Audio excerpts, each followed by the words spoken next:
Richie, welcome to the podcast, mate. How are you doing? Yeah, I'm great, thanks. Appreciate you coming up and doing this in person. Oh, I thought it was you wanting my company, but it turns out that it's your hearing deficiency. Yeah. I'm pretty much, as deaf as it comes, really. So, I didn't want to not do this in person and mishear everything. Was that as a result of your service, was it? It was, yeah. Yeah, it's a noise-induced hearing loss. You're probably the only person I've ever met who's actually had a successful proving that their noise was service related. Because, I mean, it's one of those like kind of like standing jokes, isn't it? They're like, it's so hard for people to get on the record that their hearing loss was caused by service, even after they've been blown up and done all this kind of stuff. Like, did you have a particular incident? Was it just like a ongoing? It was. There was a few sort of particular incidents over sort of Herrick 12 in 2010, but I think the best thing for me, like fighting my corner almost, was the fact that I'd spent so long lying about my hearing. So it never looked like I was trying to sort of like, pretend I was deaf. Because, they came back to start looking at the hearing records, and I'd just been pressing every sort of second, which gave me like perfect hearing. And when they actually looked at it, they said, no human is even capable of getting the results that you did. So you've clearly been lying the whole time. Just good skills on the thing. But that's kind of one of the things that they rely on in the military, really, is this kind of like this knowledge that lads will always lie about their hearing, like about their psychology, about their joint pain, everything like that. And I've said to people before, and I say it again to anyone listening now, you're not doing anyone any favors by, like, right now, if someone's still serving and they've just hurt their knee on exercise or whatever, and like, oh, I don't want to tell them because I don't want to, I don't want to let the side down or whatever. Fucking go and tell them. You like, go and get that on record, because otherwise, when you come out, they'll be like, oh, well, you never mentioned, this ruined knee. Definitely. I'll definitely catch you up sooner or later. So, mate, let's get back to how you came into the forces then. Was this something that was in you growing up as a kid from as long as you can remember, or did someone kind of like plant the seed for you? Where did that come from? I think that sort of must have been something, because I don't come from like a sort of military family at all, really. And it was certainly never sort of impressed upon me growing up. It was always something, being a soldier, that always sort of interested me. And it wasn't really till I was about 14, 15, and the Marines were doing a massive recruitment campaign, the 99% need not apply. I'd never even heard of the Marines at that point. I saw that ad where the kid's almost like drowning going under the tunnel. I was like, I don't know who the hell these guys are, but I want to be part of them. So yeah, it was pretty much from then on. I'd hair down to my sort of shoulders at the time. Still as well. So I had to get a haircut for that. But yeah. Was the last haircut you had, was it? Yeah, pretty much.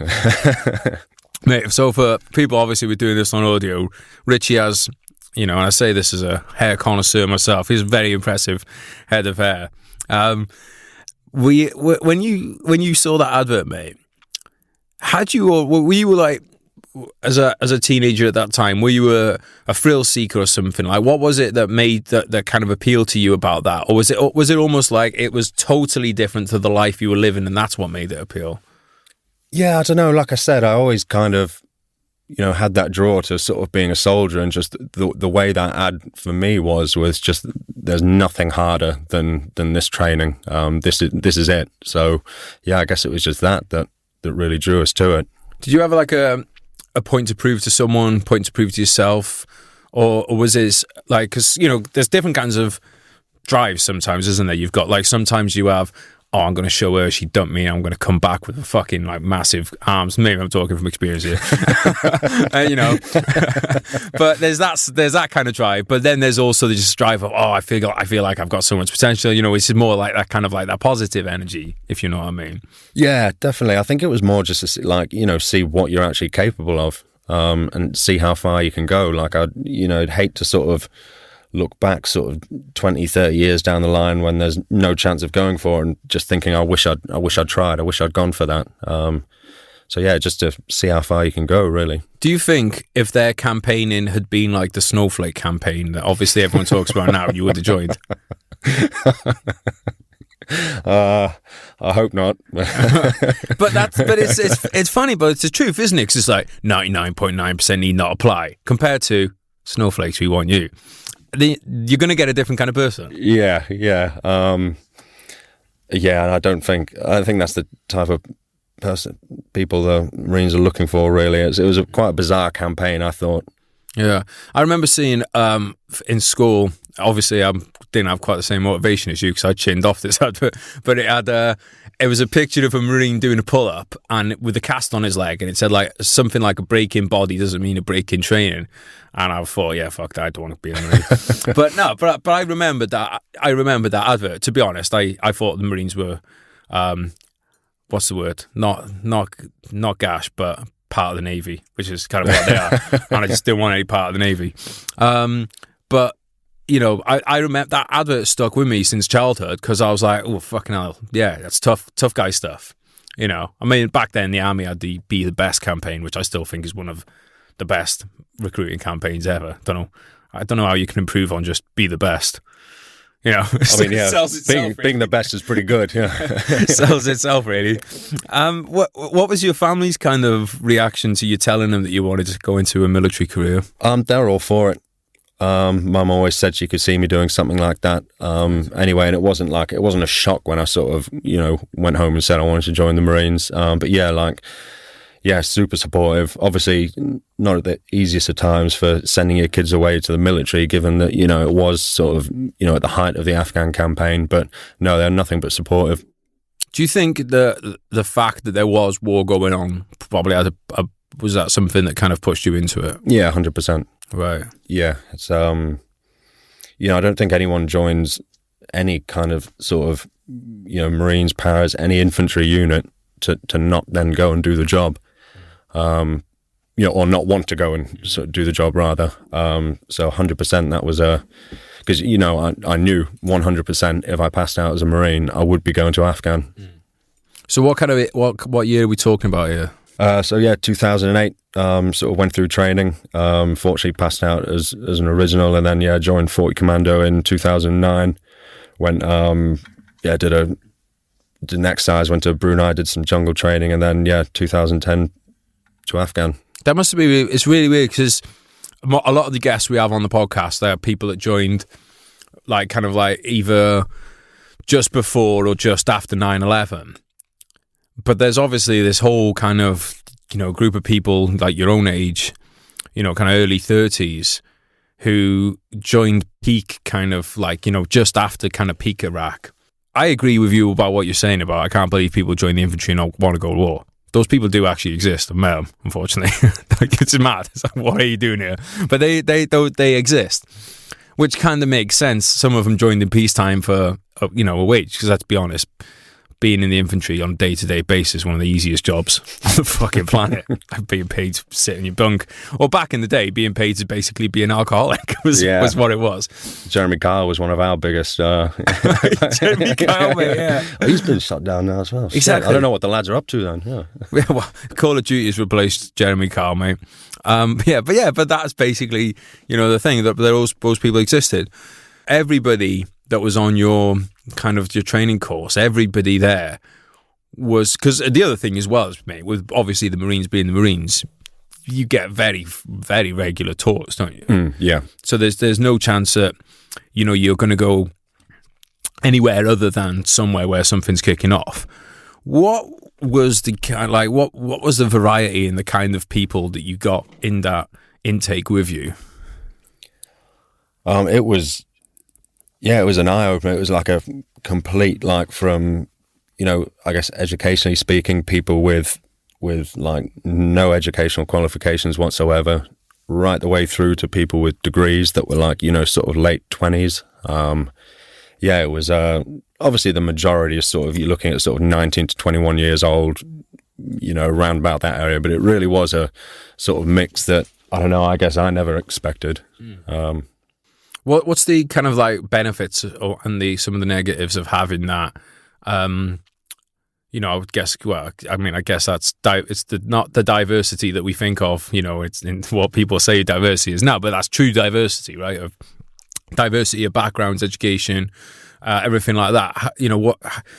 How did that work well for you? And was there also some kind of parts where that can be a bit of a sticking point?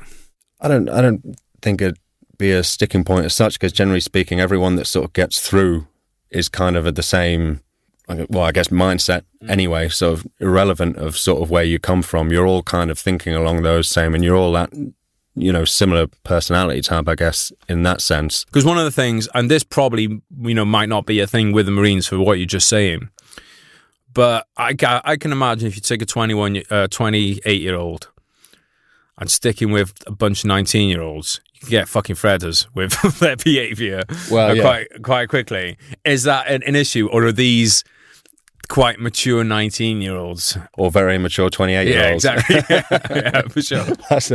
That's a good question. I don't know. I reckon probably if you were to go back and ask those 28-year-olds, they probably would be a bit fredders with 19-year-olds there and stuff. But I guess I was one of those 19-year-olds. So do people there tend to congregate by? Because I'm always fascinated with like the age thing and stuff. It's like, do the people there tend to congregate by age? So if there's like, if you've got in that intake 5 or 6 guys who are in their late 20s, do they tend to group together? Or was it? Was there like, because everyone comes out of training and stuff with a bestie, don't they? Were they kind of similar ages, or was it? Or did you have like these weird little partnerships of like 18-year-old for this 30-year-old guy, which might sound a bit dodgy, actually. It might have been grooming him. No, I don't. I think generally everyone mixed pretty well sort of within the, the rank and intake. Sort of irrelevant of age. I had when I joined 40, I had some real good friends that were much older than me. I still keep in touch with now. So no, I'd say it's fairly varied. I guess that kind of transfers as well, because one of the things you do get in an infantry regiment is there's always like people don't really like young NCOs. Or I'm not going to say people don't. Some people don't like the idea of having like, you get these, some people in infantry regiment think that you need to do, you should have to do 12 years before you can go up and be a senior NCO, and that kind of, that kind of mentality. But I guess in the Marines, there's always going to be that age thing kind of goes out the window, because you're going to have, let's say you're a 28-year-old joining, there might be someone in there who's 23 years old who's already done 2 tours or something. But that would be the case, right? Yeah, definitely. I don't recall that ever being an issue for anyone really. Like, obviously, if you've done enough time, and you've got that experience, the age kind of becomes irrelevant. Yeah, the reason I find it interesting, mate, is because I think we undersell our youth in this country. Like, if you go to a lot of countries around the world, you travel to a lot of places yourself. If you go to Africa, the Middle East, wherever. I'm not saying we should fucking go by any means put kids back in factories, although maybe they should do a bit of work. But I think in this country, kids are way more capable of things than they're often allowed to be. They're often kind of shackled and not allowed to go to things because people think that they're, like, oh, like 16-year-old can't go off on their own for the weekend, that's nuts. Whereas in some countries, that 16-year-old is the breadwinner for the family. I mean, Alexander the Great was fighting the fucking Persian Empire when he was 16 years old. And I think, like, I just think we've got this weird fascination in Britain and the West with having these, right, well, you've got to be 16 and then you can do this, and then you can do this when you're 18, and then you can do this when you're such and such. And I just think it's fucking ridiculous, mate. It's like, right, what's your capability? Can you command a section at 17? Right, there's your fucking section. It's something that's just, I've really kind of struggled to get my head around. Yeah, definitely. I think it sort of ties in with the sort of, just the whole safety around everything we do these days. It's almost getting to the point where it'd be detrimental, the sort of rules and regulations in place on kind of everything. Like, I remember like the first Afghan tour, when you're just sort of out patrolling and you see like essentially little girls carrying out the mothering role. They're holding the baby and they can't be much more than 6 years old themselves. Like, they were really easy to steal those babies from. Really easy. Face plant. Yeah. Running through them like Jonah Lomu I was. No, mate, but you're right. Like, And okay, they probably have a higher rate of infant mortality. Not that I'm saying we should go back to that. Not that I'm saying they had it right there. Well, hang on, mate. You could have more date nights if you could just palm off your kid to a 6-year-old. No, but you know what I mean. Like the kids don't, kids don't break easily like people think they do. Like it's the culture of like, it's the safetyism. Is the culture of it's the whole helicopter parenting and fucking. I mean, look, mate, we've just seen it in its absolute peak form the last year and a half of this idea that every single human being is just one breath away from death at all time, which I guess is kind of true in one way, but on the other hand, it's like absolutely incredible what the human body, human spirit can go through. I mean, we'll talk more later about like the First World War history and stuff, but basically you can put your body through all kinds of things, and also you can achieve all kinds of things regardless of age. I just think one of the biggest disservices we're doing to young people, and I'm hoping that young people listening to this podcast kind of will get this message of, you don't have to wait to be a certain age before you can achieve things or before you can be responsible for yourself. Because I think the flip side of this as well is, how can you ask a kid to be responsible if you're at the same time saying, well, you're not responsible? No, completely. Yeah, you've got to give them responsibility before they can become competent and responsible individuals. Yeah. Well, so when you were in training, mate, did you kind of like seek out? Because there's always some people in training, isn't there? There's some people kind of like aspire to like leadership positions more than others. Where did you kind of fit into that? God, yeah, I think I was more just in survival mode, really. I certainly wasn't. just wanted to get through it. It didn't really bother me because they had all the sort of like, the diamonds and the section commanders and all that sort of within. And yeah, it never really sort of, I was just trying to focus on, getting the, what I needed to do right before I sort of, worrying about how to lead everyone else. Did it come naturally to you, like the kind of the like soldiering skills that you're being taught, that kind of thing? I wouldn't say I was like one of the shitter blokes in the troop. Like I said, I wasn't one of the diamonds, what we called them, or whatever. So what's a diamond then, mate? I guess like the section commanders, yeah, people that get that, and then you get a little award at the end if you get the King's Badgeman, which is like the best of the, out of the diamonds. Right, and what are these guys like, super athlete? Like, what do these guys kind of go in for them? What makes a diamond, would you say? Well, I wouldn't know because I wasn't one. But generally speaking, the section commanders and yeah, the best one of that, they go forward and they have all the interviews and stuff, and you get a little badge on your blues at the end of it if you're the King's Badgeman, I think. But yeah, I wasn't one of them. I was pretty much just getting through it all. Those kind of badgemen, those King's Badgemen, don't want to say that they're trying harder, because obviously everyone's trying, right? There are people that aspire to be leaders, aren't there? And there's others that kind of like are very content with being in the ranks. And when you guys are going through your training, commando training, is it everyone in there together, like officers? Like, do they have to go through the same? Like, are the officers in there with like the grunts, or do they have their own separate? It's all run from Lympstone, but officer training is separate to. Okay, so these guys are all coming in on exactly the same level as anything. When they get to this, because I find this quite interesting, mate. Because I've seen this happen with people before who are like, "Oh, it's going to be future RSM. This lad, he's fucking shit. Oh, he's dead keen and all that." And they get so fed up with the army that after a year, they just become the least keen bloke. Like, never do a single promotion course and then leave the army on the first chance. What did you kind of like? Did you kind of see that happening with people? Because I think maybe it'd be a bit different in the commandos, because maybe some places I think aspiration is rewarded a bit more than others. So would you say that like the Marines is somewhere where people with aspirations are kind of like aided in reaching them, rather than kind of like looked on with like a bit of suspicion, like what the fuck's he up this bloke up? I'd say within the Marines, as long as you want to stay within the Marines, it's like, yeah, like, if you aspire to be better and be the best you can be, though, they will, really help you for that. I really struggled, and a lot of lads do, when you sort of want to leave the Marines and say join, go for selection.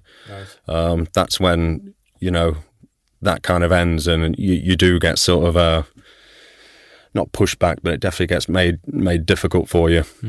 Why is that, do you think? Well, actually, going back to like, sort of World War II, there was a lot of people that didn't like the idea of special forces or anything like that, and, within the army. And half the reason was because they were losing a lot of their good blokes to, special forces, and they obviously, you want to keep your good blokes because you've probably invested a lot of time and effort into them. Right. So, yeah, I guess that. Because it's the kind of opposite of what the paras do, isn't it? Because the paras are very much pro kind of getting their guys on there. Yeah, it's something you definitely noticed on selection. Was with the army guys and the paras, like how much sort of support they all sort of got from their units compared to sort of us. So it's weird one because they kind of hope you fail at something so that they can keep you. But like, I wonder how many of those guys then just leave and just go anyway. Well, yeah, that's the other side to it. Because like when I went for selection, like coming back from Herrick, and it was pretty much the last MOG we'd been on, and because this was during the time where in the Marines you get pinged for certain drafts, and I think on a way back 5 lads got told when they're going back home and they're going to become chefs. That was going to be their. I don't know. We're gonna have to explain this more to listeners, mate. So what's a draft? So like a specialization that you might have to sort of go into, like. Right. So you could be these lads had gone through Commando training. They'd just gone to Herrick. Was it Herrick 12? They've been on tour, infantry tour, punchy tour, and they're told that when they get back, they have to become a chef. That was pretty much the long and short of it, yeah. And then eventually when mine came through, I got the choice, actually. I had, what was it? It was a chef or a clerk. Oh, my God. I got those two. And at this point, I kind of already wanted to go for a selection anyway, so it was kind of like, well, more than anything, it was just a carrot on the stick, I was like, well, I have to pass this now, because... Jesus Christ, that's the best motivation for selection ever. Yeah. So there is a third option, death. Have they stopped doing that? Yeah, it's changed now. So there still are sort of drafts and specializations that you have to go through now. But now all those like really, really shitty ones that clearly you don't join the Marines to do, they get taken up by the Navy. People actually join wanting to do that. Yeah, I'm not a recruitment and retention specialist. However, I'm pretty sure if you take someone who's like, right, I'm going to put myself through this longest basic training, commando training in the world, and then at the end someone says you could be a chef or a thing, I would be rather disillusioned. I can't imagine, that the retention for those people going into those drafts was very high. No, I mean, well, to be fair, I can't remember quite what their path after that, but I mean, I remember at the time morale was pretty low. Mate, that's fucking mental. Like, who ever sat in an office and thought that was good? Like, how did that even get off the board as like a potential idea? There's never enough guys that want to do jobs like commando and infantry. Like, that's something that there's always, as a country, that you're in the minority. There's always plenty of people who want to be chefs and clerks. Like, so why would you then draw away from the other, mate? It's absolutely bananas. Yeah. As I said, well, it worked out in my favour because it was a good carrot on the stick and good motivation to get across. Definitely, mate. Would you have rather have died than be a chef? I mean, death is pretty drastic. So is being a chef. I mean, would you at least consider it? I'm just saying. Let's go back to that tour then, mate. Like, how were you feeling when you found out that you were going out onto a tour, and during that pre-deployment phase and everything? Yeah, I mean, great. So when I was in training, like, because obviously you're thinking about the units you want to join when you pass, as you sort of get towards the end, and sort of the cycle that all different sort of units are at. And 40 had the tour coming up next, so that was pretty much where the whole troop went to. Right. Which was, I mean, you did get a choice, and I think for the most part, everyone got pretty much their choice. Yeah, great is it's what you're sort of joined to do. So to be able to that quick out of training, within a year almost be on tour. It was awesome. I think it's actually really a lot to be said for people going straight out on tour from training, because you still got that keen shine, haven't you? And your drills are good. Yeah. We had the sort of benefit of like a jungle trip. So, had actually been doing, soldiering in a warm climate. But yeah, no, it was good times. Yeah, because I think the worst time to have someone go out would probably be after a few years, that kind of like a few years they've come out, the kind of shines off a little bit. They got in the routine of being like knocking off at 10, tea and toast, a few hours, and then going out. But because I mean, think about it. That's the way it was always really done with wars, wasn't it? It was like, right, we need to raise an army. We raise an army, put them through training, get sent to the front. Join the unit that's at the front. Which is obviously very different to kind of how we have it now. But I'm just thinking, like, when we had lads sent out to us mid-tour and stuff, it was never like, we're not talking about an RG conscript that's had 10 days of, training and gets sent out. And he's like, what, he hand him a rifle, he doesn't know which end is which. I think there's a lot to be said for it, mate, to be honest, for having people coming out like that. When you were going out then, what was your family like? And because obviously, 2010, everyone already knew what Afghanistan was. So how was that with your family? Yeah, I mean, I think they had plenty of time to sort of come to terms with it. Right. Anyway, I can't imagine it was, being a father now myself, although, my daughter was 7 months and 22 months, so not quite there yet, but I can imagine it would be pretty horrendous for them. But I mean, God, at the age of 21, you don't really think about all that, do you? No, you're fine. Have you got any siblings or anything? Yeah, I've got one younger brother. Nice. He was about 5 years younger than me, so he was still in school at the time. And how was like his kind of take on you going away? I think he was pretty naive to it all as well, to be honest. Yeah, I mean, I think, if you're not reading the papers, even if you are, it doesn't really give you, a true sort of idea of what's going on over there. You might hear, another serviceman's been killed, but that doesn't really sort of paint a picture of what's going on. So yeah, I think he would probably, very naive to it all. Yeah, I think young boys as well, we think that we're immortal and anyone that we know is immortal. Do you know what I mean? So it'd be like, oh yeah, well, I know hundreds of thousands of people that die when they go over the top, but it's not going to happen to my Johnny. And I just think that's just, especially amongst young, especially amongst young people. Like, you've obviously now got kids yourself. What would do you ever think, even at this early stage, you wonder what it would be like if your kids decided to go into the military? If that's what they want, you kind of just have to support them the best you can, really. I'm certainly not going to, be forcing the whole military thing down their throats and be like, you will join. And likewise, if it's something they wanted to do, I wouldn't sort of push them away from it. Yeah. But yeah, we'll see. I'm going a bit off topic here, mate, but just while we're on the subject of parents, where do you think, because obviously you go to, let's say you go to the Marines, right? There's a fucking training plan laid down for every day, every week, every month of that training. You don't have that for being a parent. So where are you getting now that you're a parent? Where are you getting where's your training kind of come from? Do you have a plan for it, or are you literally just figuring it out on the fly day by day? God, yeah, that's good. The first night brought Elsie, my first, back. We sort of put her in the cot and she was just screaming. And me and my fiance were like, what the hell do we do now? no one told us what to do. And, after they're born. But, no, to be honest, my fiance is absolutely awesome. And she's all over all that stuff. So, yeah, she takes a lot of the lead on that side of stuff. I'm sort of just a dog's body, really. Do you think, does she get that from instinct or what? So her older sister, brilliant mother as well. She's got twins and another daughter.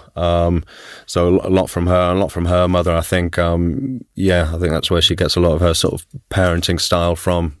It's really weird though, mate, isn't it? Because it's like, there's no way you'd be allowed to go out on the ground in Afghan without doing pre-deployment training, basic training, all that kind of stuff.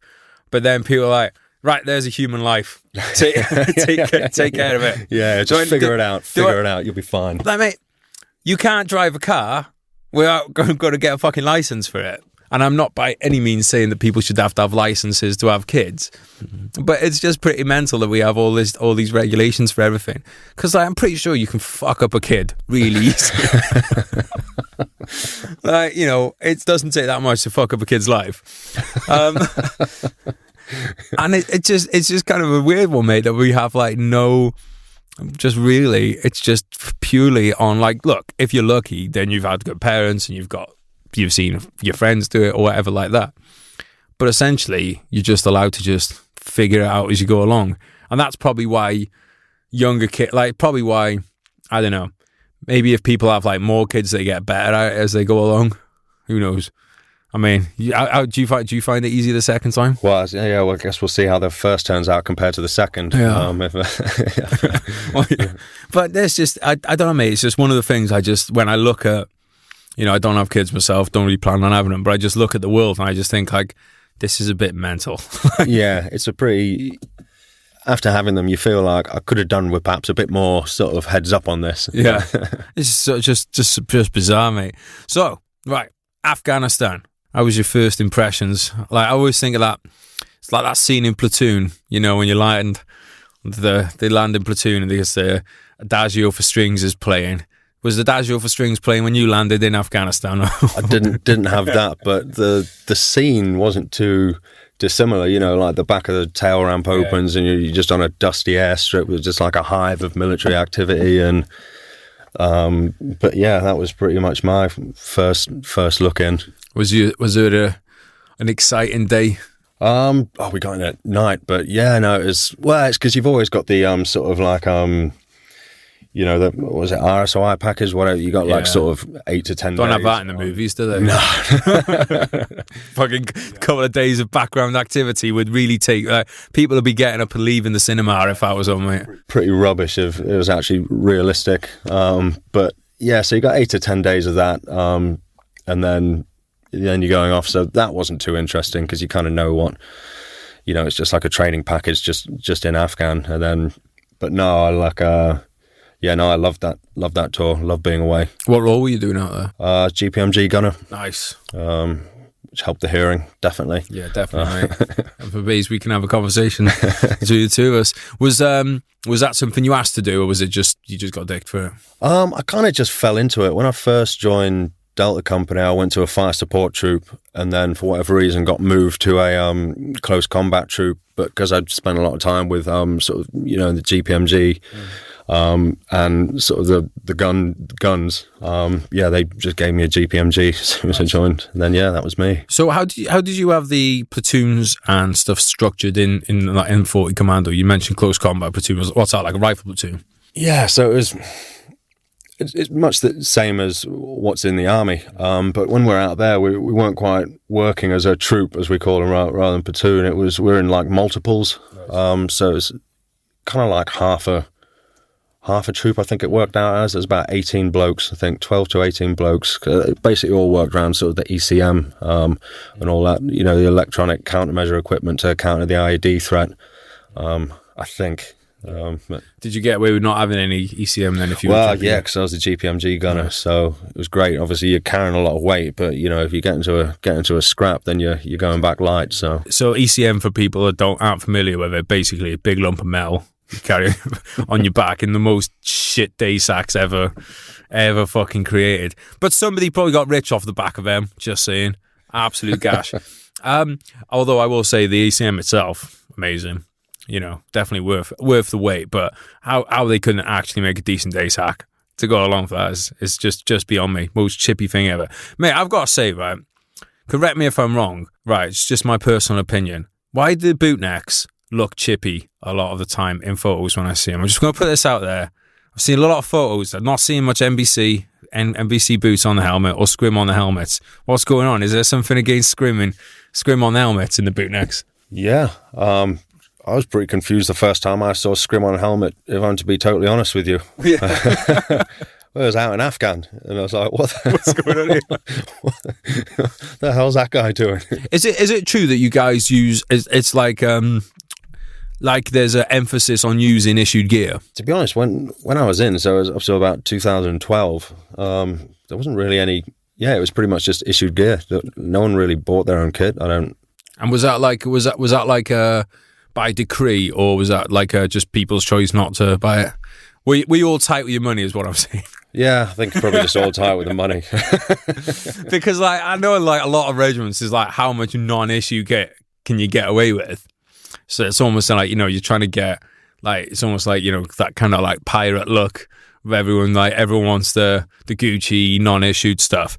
But whenever I look at accounts online of like the bootnecks and stuff, I always think like everyone looks like they're wearing the issued kind of like issue gear, and I got told it was because that is like a bootneck thing, that it's a very much as like, no, you know, we just use pussers gear, and that's kind of how it is. Oh yeah, stay pussers, stay safe. Definitely remember that. I mean, there is some truth to that though, because, you know, I mean, with eye protection, for instance, if you're wearing your Ray-Bans, probably not going to be the best thing for your fucking eyes. You know, an IED and stuff goes off. And I mean, some people take it to extremes as well. Like people, remember someone in Iraq had their own body armor that they had to go through this process of signing waivers for and everything. I'm like, you're really benefiting that much from not wearing your fucking Osprey? You know, like, is it really that much of a difference? But when it comes to boots and stuff, I'm very much a fan of your feet, wear what you want on your fucking feet. I mean, if you stand on an IED, it doesn't matter if you're going to have your issue boots on or not, does it really? Yeah, and to be honest, when like the boots we got issued when I was in, they weren't too bad anyway. I mean, the Osprey was shit, but yeah I certainly wasn't going to be buying my own. Yeah, I'll spend my tour bonus. It's like, I need that for my alcoholism. Thank you very much. Exactly. So where did you go out in Afghan? Where was your what do you call it? Your troop? So we're in Kajaki and then Sangin.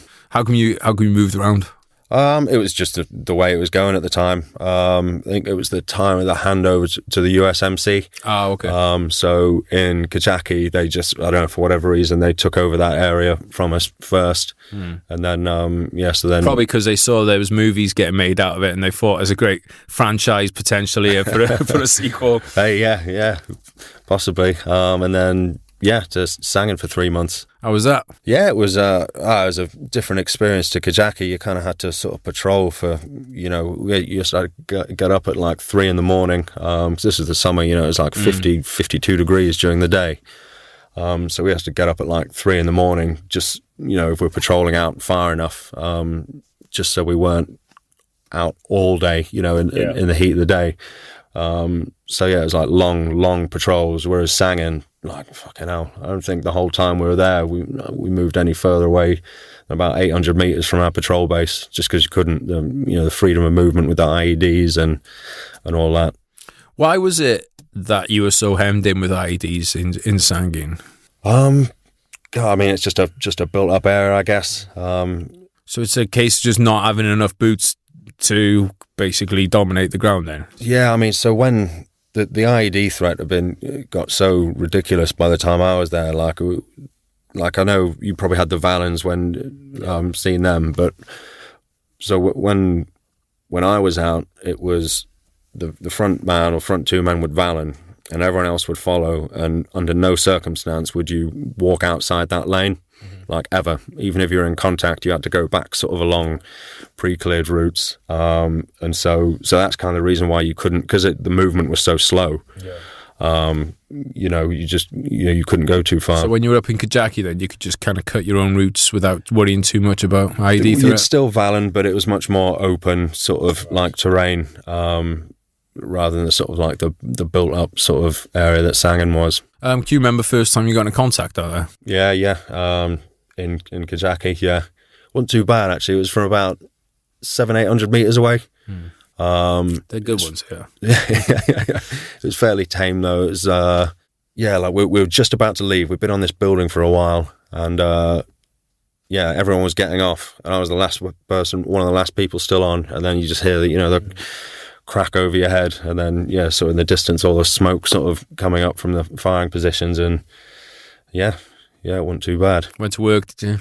Yeah. Well, ditching all that ammunition so I could walk back light. Yeah. Mate, was it something you like in that moment? Then that first time you got to do the reason you joined up for, was it everything that you kind of been hoping for? No, because I think it pretty much sums up the whole. Like it sounds good, like you think, but at the time you're just so focused on not fucking up that you're not really there enjoying yourself. You're just you're getting shot at as well, which obviously. Yeah. I was thinking about that when I was watching the Wales game the other week against South Africa, and I was just thinking, like, I always used to think growing up, like, oh God, that'd be such an amazing, fun experience. And now I just think, like, God, the pressure of playing that game, and then if you win, then you'll have that amazing elation at the end of it. But I was thinking, it can't be fun to be an international player most of the time. Because you're just going to be thinking, like, I can't fuck up, I can't knock on, can't drop the ball, and the pressure must be mental. And like you're saying, there's probably the same thing, very similar to kind of like, the military. It's probably there are some days where everything goes right and you just feel like you're on that wave of momentum, and those days where you just feel like nothing could go wrong. But like a lot of the time, like you're saying, it's just like, right. Afterwards, when you look back, you can go, oh, okay, that was cool. But at the time, you're like, oh, I don't. Exactly. You got so many people relying on you as well, not to fuck up. That there's a lot riding on it. So after that first time, though, did you feel that is what, like, right, this is what I want to do, like, or did you come away from that thinking like, well, I'm not really sure this is for me? Oh no, that definitely reinforced it. That it was what I wanted. Actually, after Marine training, that was when I questioned myself. I was like, Jesus Christ, that was horrific. I don't want to do this for much longer. But, you get to a unit, and like you say, how training isn't how life is sort of once you're passed out. And then, so by the time it came to Afghan, I was fully all keen and for it again. And pretty much, you kind of like, as soon as you get that high, you just want more, that adrenaline rush. So you kind of seek it out more than anything. Did you get much of that in Sangin, or was it more like I guess kind of like hunted? I mean, yeah, definitely. So, like I said, just the nature of the area, the environment, a lot more built up. So, the first patrol I went on when we were in Sangin, there was a patrol base down the road that had pretty much gone down with D&V, and basically there was about only 2 lads fit to go on sentry, go on Sanger, and they'd been doing like one on, one off for like a day or two now. So we had to sort of bring manpower down to sort of like help them out. And like I said, a couple 100 meters down the road, we got ambushed, like walking in from fuck knows where. You just start seeing traces sort of landing all around you, and then we stayed there overnight, and then same thing happened just from somewhere else on the way back. And we're talking like you could see the patrol base from yours. It's just how it was over there. So you just had no idea where they were, where the fire was coming from? Most of the time, yeah.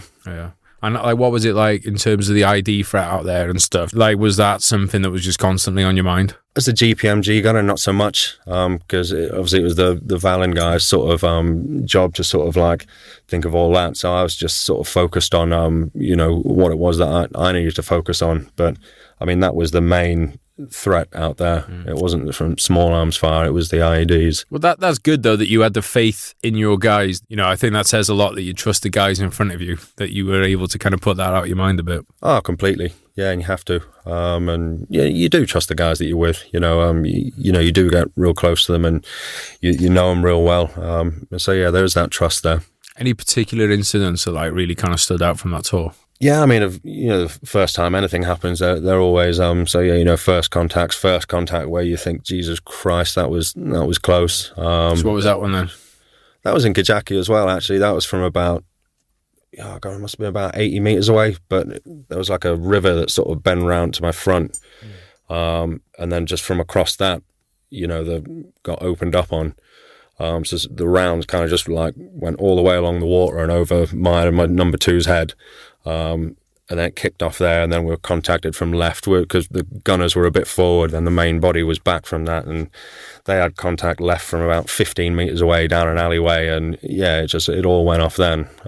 It's weird because it's like there is that infantry part of you as well. It's like that is the stuff you want to happen, like you want those incidents, but then like you're also kind of aware of like, oh, that could have gone very badly. yeah. I've got like you're completely right. It is a weird one because I don't know. You do like the thrill of combat. Like, I don't think there's really anything else like it. And once you've sort of had that, it's difficult to match. But you know, that's not to say that it isn't nice when people start, your friends start getting hurt like around you. That's still. How did you deal with that on the tour then? When that so we were actually very fortunate on that tour that our company didn't have any fatalities, and I think one guy in my troop, he got shot in the head by a sniper, but luckily it sort of ricocheted around his helmet and just went out his helmet the other side, and he survived. I remember one time I was on top cover on a Jackal, I think it was, and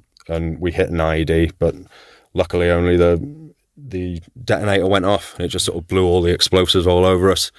So that was but it's one of those, it's like by the time you realise what it is, you're okay. So it wasn't like an oh my God moment or anything. Is that the beginning of the heroin demise?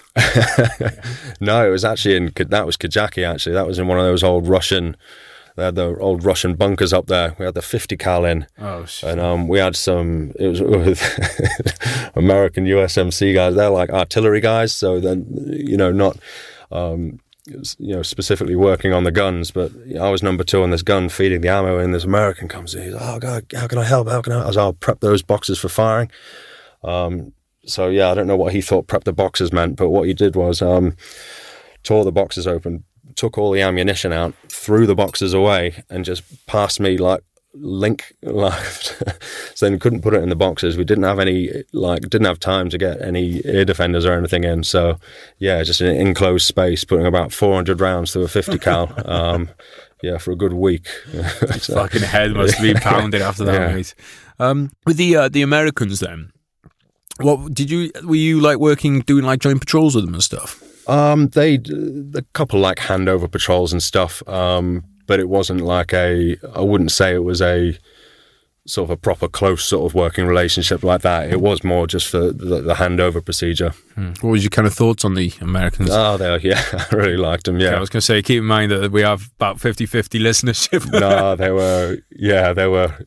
It's always good to just chat and see what military life's like for them, and because I think we're always like in the mindset that the Americans, they have it best for everything, this, that, and the other. And then you're speaking to them, and they do like year tours or 11-month tours, and then they go home to like 2 or 3 weeks off, and then they're straight back, working again. These guys are saying, and we do like 6 months and get 3 months off afterwards, and they're like, what? Yeah, I feel like the Marine Corps especially is very similar to like the British military, in that they're the kind of like the stepchild of the military that gets like the least money for gear, and they're left to do a lot of stuff on their own and crack. They have to have that crack on mentality, whereas the army and stuff is like they have such a, like the army and the air force and all that, they have so much. And the Marines, okay, I know they're as big as the British Army. We have to remember the British Army's tiny, but they're expected to do a lot with it. And they also have what I think we have in the British military, really strong regimental traditions, and I think that I have a lot of friends who are Marine Corps guys, and I just find that they're like almost really interchangeable with personalities. One of the things that I love about their Marine Corps, though, is that their officers are just like dudes. Like, they're not like, most British officers are kind of like, they wouldn't fit in with the ranks. But some of my friends, like, you'd be like, wait, hang on, you're a company commander. And it's like, we've just been broing, like just been like total broing out all weekend. And like, they 100%, I'm not going to go into the details, but let's just say Lance Corporal behaviour. And then you go into their work because they're like, oh, I'm doing a change of command ceremony. You go in, you're like, you were in charge of these people. Like, how is this possible? And they actually fucking do a great job of it. And I think that's a really cool thing about the Marines, is that I think their officer, and this is just from what I saw, I mean, I'm sure it's different from unit to unit, but what I saw is that their officer to like juniors or NCO relationship is really strong. I think that's like one of their strengths that they've got. There is this really good relationship back and forth with them, and I saw that a bit when we were doing similar to you, like handing over to them and stuff. they have a really good bond, and I know that exists in some British Army regiments as well. I'm sure it exists in the bootneck. So, like, what did you see from, like, because I imagine it's highly selective to become a Royal Marine officer. What did you kind of see of, like, the officers that you worked with? Generally, really good. I mean, the officers that, for the majority of the time that I was with, really good. And the thing is with officers, I think, because they're in that position where, they pass out of training, and as soon as they come to a unit, they have to sort of take command. So they can't really take they can't really, you can in the other ranks, you build up experience and sort of, your leadership style will come naturally. They're expected to just jump in and do the job straight away. So there is that. And so it's, you only ever remember the shit officers, don't you? And it makes you think like, oh, well, they're all shit, because you just sort of focus on the worst that you've seen. But no, like for by and large, the people that I worked under were, good blokes. I suppose what's interesting about the Marines or the Royal Marines, is that in your ranks, you have a lot of people who probably have A-levels degrees in the junior ranks, who could have gone probably but obviously for whatever reason chose not to. Whereas that's not really the thing in like most units. It's just like most people who are in the junior ranks don't have higher education to that level. So I don't know. I mean, that's kind of like an interesting dynamic, isn't it? Because I think that sometimes there can be resentment from the ranks of like, well, why should you be the boss just because you have a degree? Which I agree with. Like a degree shouldn't mean that someone does have, does make them a better leader. But in the Marines, there are people who chose not to be. I've got a degree myself. I chose not to be. I wanted to be a GPMG gunner. But I suppose you get a lot more of that in the Marines. And do you think that knowledge of knowing that people are, it's like, look, I'm not being the leader here because you can't do it. It's more like we've all kind of chosen our paths as adults, and that kind of makes for a more kind of mutually, there's more mutual respect there in that relationship. I mean, yeah, possibly. Like I said, I haven't really got anything to compare it to, because I was never kind of in the army or anywhere else where that sort of wasn't the case. But yeah, I think so. Like I was saying in the Marines, is like choose your branch. Like you can't complain at someone else because your perception is they have it easier or better in some way, because you all kind of chose sort of to be here in the capacity that you're in. So it's kind of like, yeah. Unless they choose you to be a chef. Yeah, unless. In which case. Yeah. So, mate, after that first tour, then was what was your kind of your thoughts on like career and everything like that? That cemented it for you that you were going to be, the military career was like the only thing for you to be doing. Yeah, pretty much. Off the back of that tour, I'd already started sort of applying for the briefing course for selection. Right. So how many years are you into your career at this point? God, yeah, I spent about 2.5, 3 years in the Marines. Right. Wow, so you were just like fucking straight on the... Yeah, pretty much. Like I said, well, I had that kick up the arse because it was either selection or a chef or a clerk. So yeah, it was a pretty easy choice to at least try for it. Do you think you would have probably delayed a bit if that hadn't been the case? No, I still would have done it then, because it's kind of like I knew at that point that I was in for operations, and I knew with the way it was going, it would be very unlikely I'd get to a different unit that was about to go on tour. And you kind of like the best chance would just take the hit and go on selection. Yeah. So we don't have to go into all the selection and everything like that, but let's just talk about, obviously you did get through it.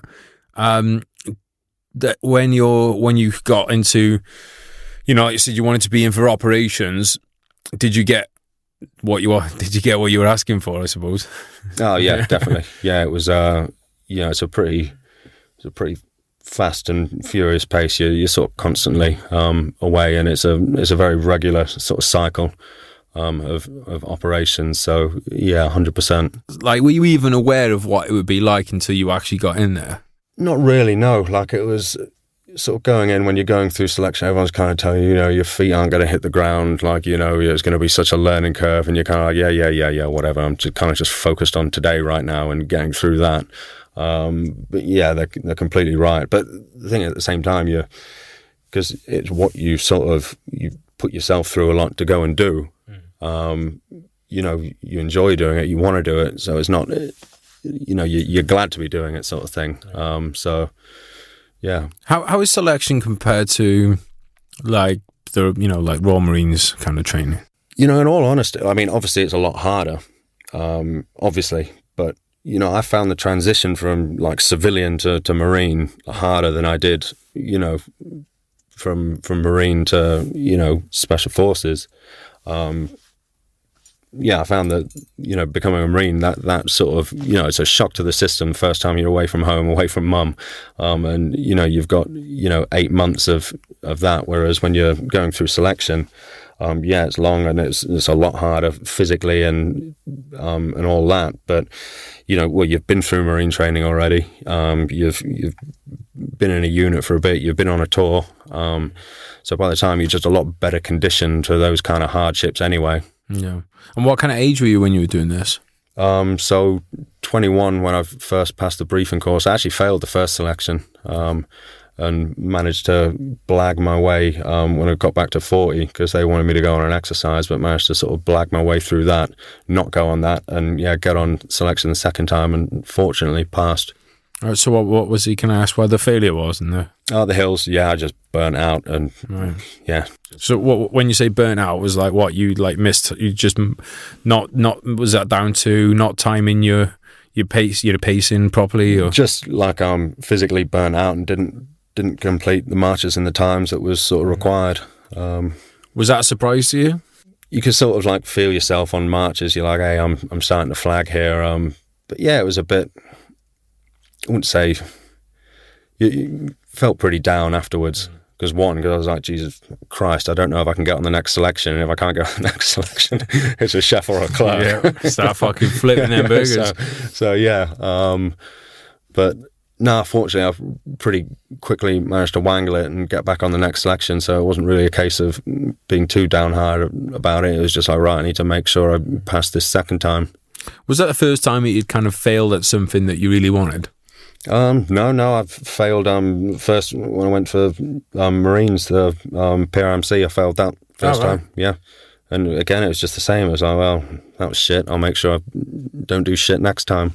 So how do you deal with failure then? Is it something you can get over very quickly? I guess whenever I fail at something, it's kind of like, well, do you actually want this? And if you don't want it, it's like, well, I don't really care that I failed. And if you do want it, it's like, okay, well, I'll just go for it again and not fail next time. And because that was the mentality I took going for selection. It was like, I'm just going to keep going for this until I either break or they say, sorry, you're not right for us. You can't come on any more selections. Guys, lend me your ears for not long, and then we will go back to the podcast. And you know what? Today's sponsor, or one of them, he's very dear to me. His name is Geraint Jones, and he does books. If you is interested in said books, then check out my social media. Drop me a message on there. I'll do your super special deal on signed copies. I've written all kinds of stuff. If you want some stuff for Christmas, I'm your man. Come and see me. We'll make a deal. Let's leave it at that. And also, actually, we won't leave it at that. I do also sell used underwear. If you know anyone in two-powder mortars who might want a pair of stinky knickers, get in touch with me. Prices vary depending on how long I've worn them. Also, thank you today to Combat Fuel sponsoring me Juicy Gains. Guys, the clear way that they have at the moment is just absolutely banging. Me and Joe talked about this. It's like drinking a juice instead of drinking like what feels like a milky shake. I mean, don't get me wrong, I love the milky shakes, but this Clear Whey is a game changer because I found that I've just drinking it like throughout the day. Like if I just fancy a nice drink, I'm just going to get a protein shake. And as a result, my juicy gains are even greater than usual because I'm just probably taking in more protein, I assume. Cola flavour, tried it, loved it. Candy Bits flavour, tried it, loved it. So check it out. Clear away from Combat Fuel. Use the code VSOM and get yourself juicy discounts on top of your juicy gains. And final thanks, Zulu Alpha Straps, making watch straps for frontline operators around the world. Why is it important to have a properly made watch strap? Well, pretty obvious, isn't it? If you are working in a rugged, kinetic environment, then you got to protect what's on your wrist. If you don't have, let's be honest, guys, right? If you ain't keeping time on your operations, everything comes down to time. Everything is based around your H hours. Everything is around being there 5 minutes before when you're on camp. You won't be there late if you've got a Zulu Alpha strap because you're never going to want to take it off because people are going to say, oh my God, Bats, is that a Zulu Alpha strap? And you say, yes, it is. I see you're a watch connoisseur. So check them out. They got lovely social media at Zulu Alpha Straps, ZuluAlphaStraps.com. They've been supporting this podcast for a long time. I love them long time, so please check them out, guys. All right. Thanks for listening to that. Some of you I know will have skipped ahead and you're just getting to me now. Well, you lot ain't getting nothing for Christmas. But the rest of you, good on you. Thanks for listening. Let's get back to the podcast. So when you got in there, you started getting all these deployments and all that kind of stuff. You know, you talked before about how much, you know, like the excitement of it is just, you know, you just keep wanting that more and more and more. Was there like an addictive element? Because obviously, yes, there is this thing of, you know, the operational tempo is what it is, whether you want it to be or not. But were you wanting that to be the operational tempo? Yeah, I'd say so. I think, you know, you go into a unit like that and everyone's pretty hungry for it. So yeah, definitely you kind of want, you know, you want to be going on the tasty jobs and whatnot. And it's, yeah, you don't want to be just sort of like walking around for hours and then to do nothing, you know, like... What's the kind of makeup of, I don't mean like in terms of structure, but who are the, like, because I always think it's good, like you go to the Marines, right? Like you said, 99.9% need not apply. And then you go to your squadron. It's probably going to be quite an interesting collection of individuals in that place, all right? Just, you know, so what are the kind of like typical, if you had to kind of like sum up some of the kind of like the typical kind of like stereotypes that you would come across in a squadron, you know, like who are these kind of people that make them up? You know, you see it on TV and all these programs. I think they play to the stereotype a lot. But I mean, if you looked at I don't think there's anything you could really, anything you could sort of pinpoint and say, yeah, that's kind of like a running theme of, you know, certainly appearance wise. Essentially just a bunch of blokes that, you know, didn't give up really. And personality wise, what do the guys have in common in there when it comes to their personalities? I guess, well, I mean, everyone's hardworking. Everyone's just all for the, you know, hard work for the betterment of the team, I guess. So you always got that. I guess that kind of trust that, you know, saying what you've been in the army, you've all been through the same kind of selection process. So there's that kind of like, you know, baseline inbuilt trust that you know that the person to left and right of you is at least of that standard. So which is probably a big thing for the trust. Is that one of the reasons then why you think like selection and stuff, maintaining those standards is so important? It's one of those, I think, because it's like, you know, having the standards so high is great as long as you're not filtering out people that otherwise would have been able to do the job. So I think that's more the question when they talk about these high standards. It's, you know, do they need to be that high? I would argue that yes, they do, because of some of the things that, you know, are expected of you that when you go away. Do you ever feel like when you went away that you were ever tested to the same limit or beyond as what you were tested on selection? I guess there's kind of like distances that are expected of you, you know, when it all kicks off and, you know, and you're sort of in those kind of situations and, you know, when things aren't going right, it just naturally, you know, gets pretty exhausting. So in that sense, you know, you can't replicate that in training. you can't replicate, how hard you'll work and how much more you'll push yourself, when things aren't going well, and when, genuinely, like, lives are, being lost. I suppose one of the things about selection, right, is you're on, even when you're not on a test phase, you're on trial all the time, right? And you can get a stand-up fail at the end. So you have to turn up every day and be consistent, which is really a replication of being on a tour, right? Yeah, completely. Yeah, and just, your career as a whole. Like, that's what you think, like, God, I just got 6 months on selection, and, it's going to be good, then I can chill out. But it's like, no, because then you've got to that standard that you then have to maintain. Like, you've been building up to it. And then as soon as you're up there, it's like, well, I just have to keep doing that every day now. And you're like, oh, great. Yeah. And is that something that is very much left to the individual? Yeah, I mean, with the way sort of training is, it's not like anyone can really sort of get out of shape or anything. And like I said, the training tempo is just so thick and fast. It's, obviously down to the individual, but there's not really much scope to sort of, drop the ball in that respect. So how did your time then in the Special Forces, how did that kind of like then change you?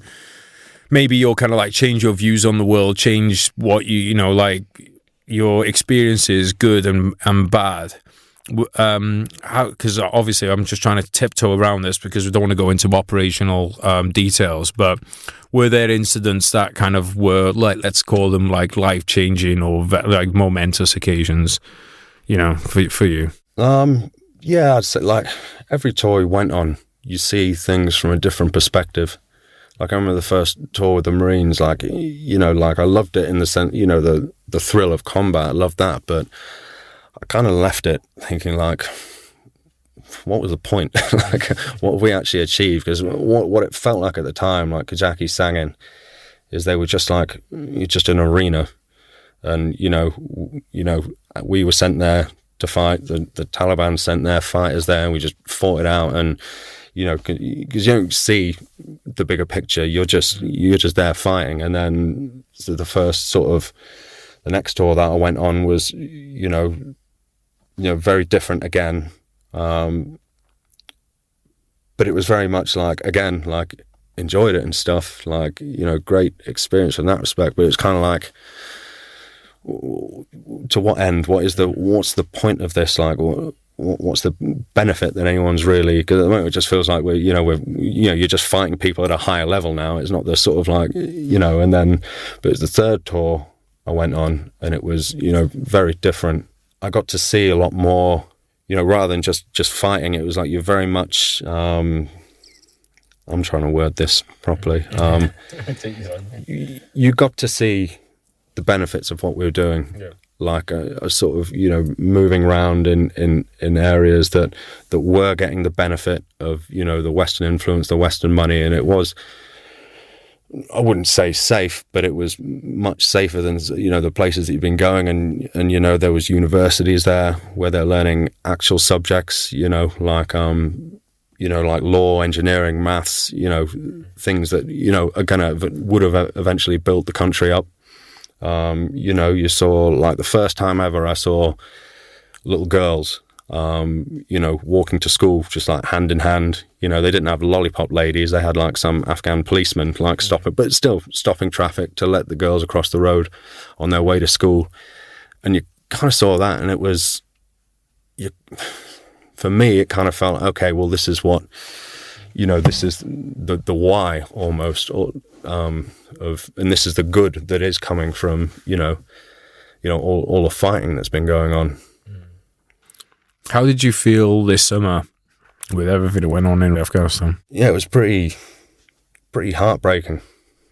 Yeah, pretty difficult to see the things coming, the footage coming out. Like I said, you put so much into it, and because like a lot of guys have been saying,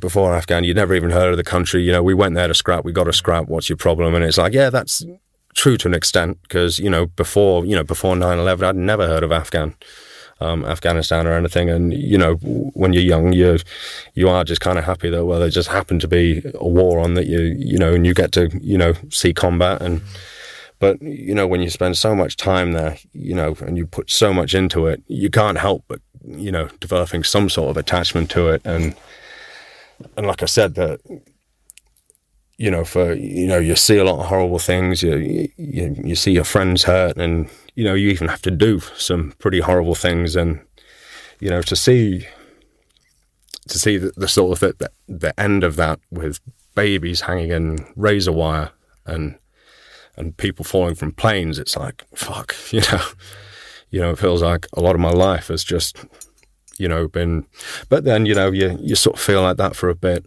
And then sort of I kind of thought, well, you know, if I knew the way this turned out, would I still have gone and done it? And for me, the answer was yes. Mm. And then it's like, well, you know, because it's a pretty bad, I think, mentality to take that, well, just because something didn't work out the way you wanted it to, that you should never have bothered in the first place. Exactly. So that was kind of how, I guess, I rationalized it all in the end. And, you know, you could sort of be, and because a lot of people say, I think as horrible as it was to see, you know, those images, at the same time, it did just reinforce that we were doing good. Because as far as, you know, what I've read, I don't think it's ever happened in history where an occupying force, you know, in such a chaotic withdrawal, you know, is, you know, mothers handing babies over to the forces for a better future. I mean, correct me if I'm wrong or you know anything, I've never heard of that, where the populace is giving their children to a foreign force and people are strapping themselves to planes because they're that scared of, you know, what's going to come from, you know, arguably their own people. Yeah, I mean, I definitely disagree with saying it was an occupation in Afghanistan, because I think we were there by consent of a lot of the population. I think really, if you're occupying a place, I think it's, you of course, know, yeah, maybe occupying was the wrong. Yeah, mate, no, but that's the term people use, you know, so you're not wrong in saying that. But that's kind of how I see it. I don't think we were occupying now. But then, on the other hand, we were certainly occupying certain towns and villages, because the truth is, in some places, the locals didn't want us there. But then in others, they did. And this is where our kind of black and white thinking in the West just kind of, maybe we should have just gone, you know what? The Taliban really, really want to hold on to Helmand and Kandahar. Maybe we should just let them. Maybe we should concentrate on Kabul, some of these other provinces. And then hopefully, when the people in these other neighbouring provinces see what's on offer for them there, then they'll stop supporting the Taliban and they'll start to come over to us. But they were like, no, this is the line on the map. It says Afghanistan, therefore we must occupy all of it. You know, and then it's like, well, now we got to leave Afghanistan. We got to leave all of it. And it's like, do we really? Do we have to? Because just because there's this line on the map, we're going to treat it all the same, which is ridiculous. And those people in Kabul, when we were leaving Helmand, no one was handing us a baby to take with us. Exactly. But those people in Kabul were, because their experience and what they want was very different from what the people in the villages want. I generally don't think the people in the village, I think all they wanted was people to stop shooting the fucking houses up. Yeah, you know, exactly. But the thing is, the people in all those like outskirts, they hadn't seen the benefits. Exactly. They just, you know, like all I'd seen on the first Herrick tour, you just see fighting and scrapping, and you don't, you know, maybe lads might try and go out to build a school, but it's not the same as, you know, they weren't getting the full-on infrastructure, they weren't getting any of the funding, the likes of the sort of larger areas we're seeing. Yeah, and I just think, like, you know, in the Second World War, the kind of equivalent of what we did in Afghanistan, it'd be like, right, we're going to send 3 landing craft to northern France. At the same time, we're going to send 3 down to south of France. We're going to have a couple turn up in Denmark. I was like, well, shouldn't we all congregate them together and, like, you know, get a good beachhead somewhere and build out from there? Nope, got to spread them out. You know, and that's what we did in Afghanistan. I'm like, well, right, what have we got? We got a brigade of troops we can put down. Right, what can we do with a brigade of troops? Like, where can we guarantee, how much land and population can we guarantee security to with a brigade? All right, let's start there. And then let's build out from there. Nope. Got to colour in the map. I'll put a bit here, bit there, bit there. Definitely. And this whole idea that, 20 years was enough. Yeah. we spent a lot longer in Germany after World War II than 20 years. So it's like you can't really, like, I don't know. It's not really a reason for me. What's your thoughts on this idea that the Afghans are cowards? Yeah, I mean, there was a lot of that, and I wrote a post about it actually, because that was very frustrating as well. And I'm not saying that, you haven't seen, cases where, some of the Afghan soldiers were, woefully incapable of soldiering, but yeah, I mean, it's, to say, I mean, how many Afghans died? It was like 50 to 70,000. It's been a lot. Yeah, so, and the majority of that, I read, happened since sort of our combat mission ended in 2014. So this idea that they weren't fighting, it's kind of like, well, if 50 to 70,000 isn't a lot to lose, then what are you saying about our lads that died in, that's a lot. So to say they were all just cowards and not doing anything is, I mean, it's just easy. Yeah. It's easy to say, well, that's the reason they're all cowards, and not look at, well, they're, as a military essentially built on having air power and logistics, as every military, needs the logistics. That was overnight pretty much gutted and taken from them. Yeah, I mean, there's a lot more to it than the Afghans were just cowards. Like I always said to us, like, imagine not having a Kazovac chain. Or just imagine like how different your mentality would have been every day if you knew you got hit, you were done. Well, exactly. And, imagine you're in a civil war, you haven't been paid in months, and you've got no ammunition. Yeah. I mean, what the hell do you do? Yeah. Yeah. And then, by the way, your family's getting threatened. And, by the way, you've also been fighting for 10 years continuously without a break. And, like, all your friends are dead. Yeah. Yeah. Like, all, like, not one or two, all of them. Everyone you joined up with is dead. Or wounded. And by the way, there's no Headley Court. There's nothing like that.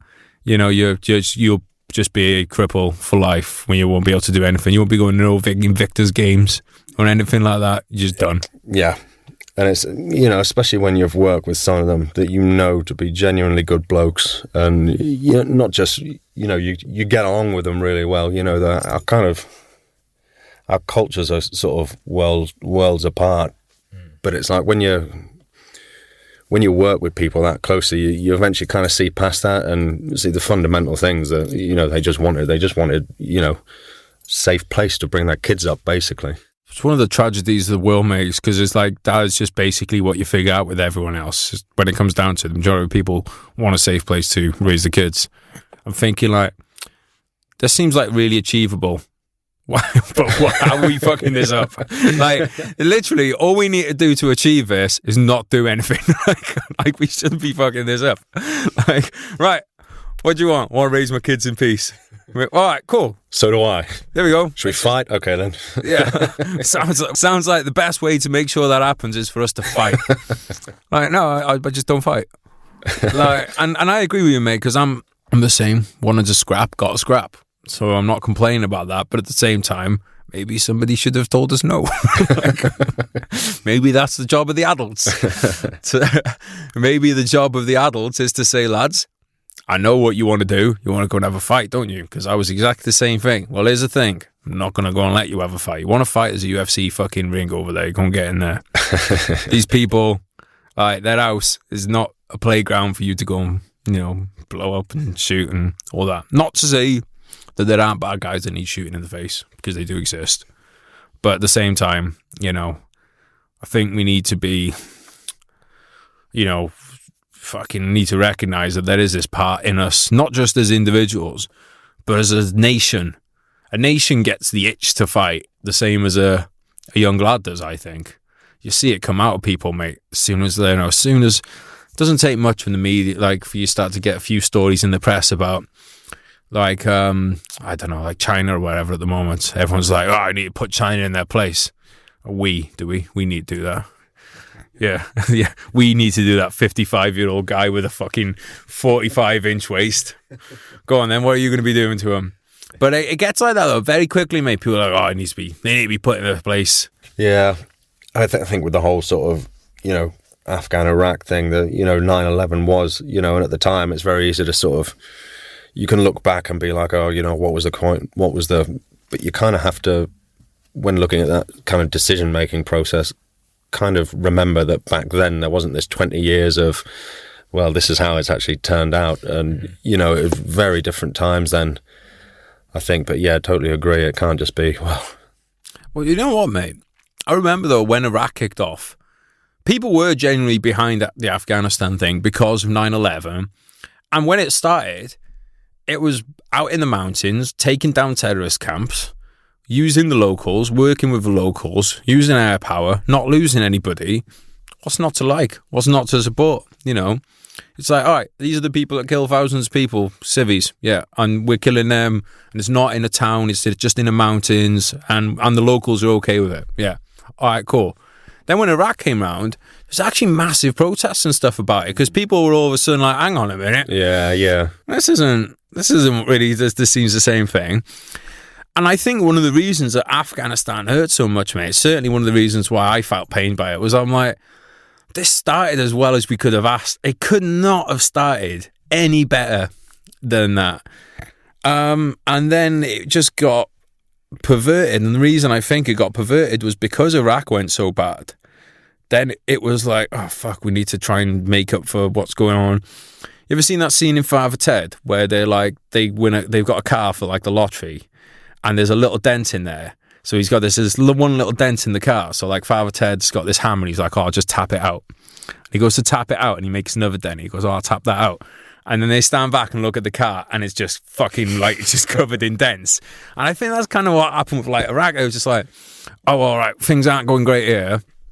But like, we can like, what, especially if the British made such a fucking British kind of command made such an arse of themselves in Iraq in the eyes of America that they were like, oh, now we get to be the ISAF force down in Helmand. You know, now we'll show them. We'll show them. We know counterinsurgency. Because we were going to Northern Ireland, blah, blah, blah, Malaya, blah, blah, blah. And then it's like, nope, now you fucked that one up too. But it's this thing of like trying to correct mistakes instead of going, you know, because we could have just put our hands up in Helmand in like 2007 and gone, you know what? Or even after a few weeks in 2006 and gone, right, we totally underestimated the situation. This isn't working out. We're going to have to we're destroying all these town centres in order to stop our little like patrol bases being overrun. This isn't a good idea. We underestimated.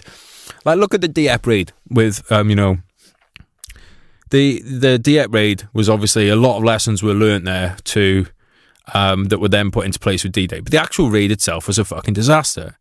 You didn't go, right, that was a disaster. Let's go again tomorrow because, you know, we said we're gonna do it. Now we're gonna do it.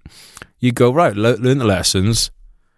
Let's just not do that again. And like, oh, when we go and do it now, we know that we can't just put, you know, you can't put a small force in Germany. You need to be total air command. We need to have total naval superiority. We need to have massive overmatch on land. We need to expect this huge amount of casualties and all this kind of stuff. But where Helmand went in thinking things were going to be a certain way, they weren't. But then we just kind of ploughed on with the plan. Which, in what world, and in what other world than the military does that happen? When you just go like, right, everything's different than what we thought it was going to be, continue with the plan. There's a recent Netflix documentary on, but apparently it's like the generals were coming in for, you know, they were in command of everything and they were sort of saying like, what the hell is the actual overarching sort of, you know, aim, or like, what's the end state to this? And, you know, for years, just like no one seemed to know, which I thought was crazy. You know, you expect everybody to know why you're sort of there, but that's the problem with careers and stuff, though, mate. It's like, and this happens in politics, and like, let's be honest, high-ranking ranks in the military are political ranks, really. We think about it. It's like someone coming in is going to be, they're not going to be like, well, hang on a minute, the fuck's going on here? Because you rock the boat, then you're like the squeaky wheel or whatever. You're the one that's out on your, that it'd be like, right, well, we don't want Jonathan getting promoted again, do we? You know, because like, but the other thing as well is, mate, like, again, it comes down to this human nature thing. You and me want to be GPMG gunners. Jonathan wants his brigade to have an operation. Jonathan didn't go to staff college for nothing, mate. No, fair one. But it's true though, like, you know, and sometimes people say to me, they're like, oh, why do you reckon they invaded Iraq? Do you reckon it was the Illuminati and stuff? I'm like, I reckon it's human beings who have the biggest military in existence on their hands and want to fucking use it. Like, you imagine the temptation, mate, if you had the US military and you're sitting there behind your desk every day. Most people can't sit behind a desk and not look at porn on a laptop. Never mind, not go to war. Like, you've got this biggest military ever. You'd be like, ooh, I don't want to use. Okay. Spin the globe. Yeah. I know it's naughty, but I'm going to do it anyway. The naughtier, the better. Maybe that's it. Maybe we're trying to rationalise it all. Maybe it's as simple as that. I honestly think it is. Like, how you could have, like, driving a nice car, mate. You could drive at 30 mile an hour, or you just want to tap the accelerator a little bit, don't you? And I think that's as complicated as it is, mate, is also rather as simple as it is. It's just, you know, the fucking US military got some cool shit, man. I'd want to use it too. Let's see if it works. But especially when you justify it in your head about because you're not going to be like, because the same way as when you and me went on tour, we're not thinking, oh, I'm going to die and it's going to be terrible. You're like, oh, it's going to work out for the best. I'm sure George W. Bush is probably thinking the same thing. So, Richie, you're out of the military now. How's that going for you? All good. So I've been out since January now. It was actually with all the COVID, it was actually like a good period before then, because all the dates for everything, you know, medboard wise, was sort of getting pushed back. So, I mean, I say I was out January, but realistically, it was probably a good 6 months before then as well. Then, yeah. But yeah, no, all good. Got a family now, so fiance and then two daughters, 22 months and 7 months old. So yeah, keeping us busy. What's your plans for civvy life? So, I continue with HMG. Started running about 3-4 years ago when I was still serving. And at the moment, also in the process of setting up a distillery in hometown with an old school friend of mine. That's the main effort at the moment, getting that up and running. So what's the deal with HMG then? How'd that come about? Mainly just at the time there wasn't really any sort of British sort of, I guess, veteran brands or like that. There was lots of American ones and they were, you know, pretty big. And I just kept on saying to my girlfriend, like, God, if I'd done one, I'd do it like this and do that, and it'd be British, and there'll be Union Jacks on the t-shirts, not you know, Stars and Stripes. And eventually she was kind of just like, either shut up or just do it, you know. So I was like, well, okay, I'll do it then. And then so just with some money from tour, I'll sink it rather than alcohol. I'll sink it into starting up a business. Right. So, well, actually, let's talk about that alcohol bit, because you told me when we were having the scoff earlier that you did back-to-back tours once and managed to splurge everything on that. Is it fair to say that you were a bit reckless with your money while you were serving? Oh, yeah, 100%. It's like, it just, you know, money wasn't even really a thing. It was like, just something that popped up back in your bank every month. And because, you know, you love the job so much, it never really felt like I had to work. So money was just like, you know, and then obviously when you're away, and you're away a lot, you know, 5 months of not spending any money, you have a fair amount when you get back. And problem is with like too much time on your hands. And, you know, at this point, didn't have a girlfriend, you know, single, you know, 25, 26-year-old lad with, you know, 4-5 weeks to, you know, do what you want with a lot of money. And it ended up just millionaires month. Just on the piss every night. Basically, I was lucky I was going back on tour because, you know, I needed to pay the mortgage. So, do you reckon there should be like, I've always thought this before, like you should just, because as much as I do agree with treating squaddies like adults, I also think sometimes you need to treat squaddies like kids. For their own good. So it's like, because I always think like, if like say 10% of that money had been held back for you from when you left, well, one, you might just have a big piss up when you get out. But I do think that like, fuck, imagine like if 10% of your wages had been held back throughout your career, when you just kind of just save you from yourself almost. And then when you get out, there'd just be this like fucking bonus for you that should probably be enough to buy a deposit on a house. Or, well, not probably, but definitely be. You know, what do you think about something like that? Oh, I mean, 100%. You know, like, you know, I was my own worst sort of enemy when it came to stuff like that. And, yeah, something like that would have been great. But, you know, whether you can enforce something like that, because I know for a fact, if I wasn't forced to do something like that, I never would have done it. Yeah, 100%. When you went to Afghanistan the first time, did you take out PAX, the insurance? Yeah. Oh, you did take them. See, you were quite clever there, mate, because I did my first tour without any. Yeah, that's rogue. Well, like, I just didn't, like, at the time, I was just like, fucking extra 50 quid, I'm not going to get hit, what does it matter? In all fairness, when we were going through tour, it was pretty much mandatory. They sat with us and made us do it, probably because of exactly what we were just talking about. Yeah, because lads won't do it otherwise. Idiots. No, we were just like, oh, it's like fucking 50 quid. I'm not going to get blown up. Why should I pay for someone else's legs? Yeah, it should really just have been tapped at source. So with the HMD then, you put a lot of posts on regarding like the First World War and stuff, soldiers' experience. Where was the kind of the driving force behind that? I guess a lot of it was from kind of coming home and sort of this feeling that no one really understands, or I think that's probably the better way of it, because at the time it felt like no one gives a shit. You know, even at Afghan when it was at its highest, you know, people kind of spoke about it, but they never really wanted to talk about it, if that makes sense. It's like they acknowledged it was like happening, but, you know, they weren't interested in hearing all the hardships. And, you know, certainly, you know, on subsequent tours, the things you do. And I think at the time, I just perceived it as people were bored of the stories, didn't like want to listen to it. It wasn't interesting, or they weren't interested. They didn't care. But I think looking back, probably a lot of it was more just the stuff you were talking about was probably a bit too much for a lot of people to take on board. Because, you know, if you don't join the military and you don't want to do all that kind of stuff, it is going to be a bit shocking when you talk about some of the things that, you know, with the people that you're with is just totally normal and it's part and parcel of the job.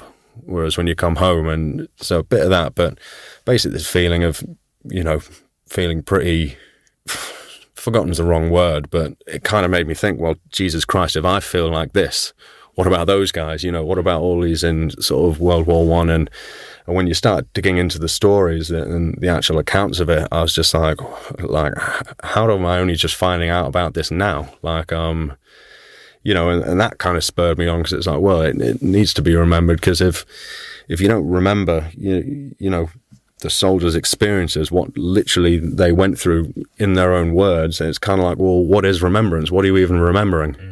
Like, it just kind of becomes a force of habit of once a year, we put this little red flower on and we say we remember. You know, does anyone know what remembering?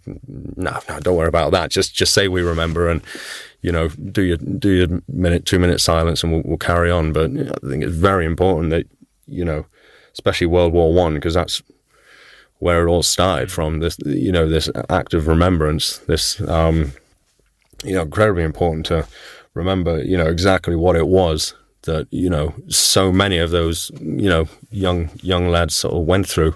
I think that's really important. And you know what? I actually would like at services, I think, you know, I went to service the other day, and one of the things they did, which I've never had at a service before, which I thought was really kind of powerful, was they read all the names that were on the memorial, and they had these kids read them.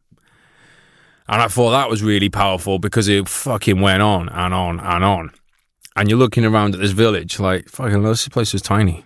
And we've been reading names for 2 minutes now. Yeah. But I also think that, like, some of those posts that you put, instead of having, or maybe as well as, you know, I'm not religious, some people are, and, you know, my friend said the other day, he said, like, all right, we're not religious, but these guys that died were religious. So it's fitting to have religion in the ceremony that remembers them, because that was their belief system. But I thought, like, imagine just reading someone's account from first day at the Somme, you know, a 2-minute reading, or playing over speakers an interview with someone that was, you know, like a First World War survivor or a Second World War veteran.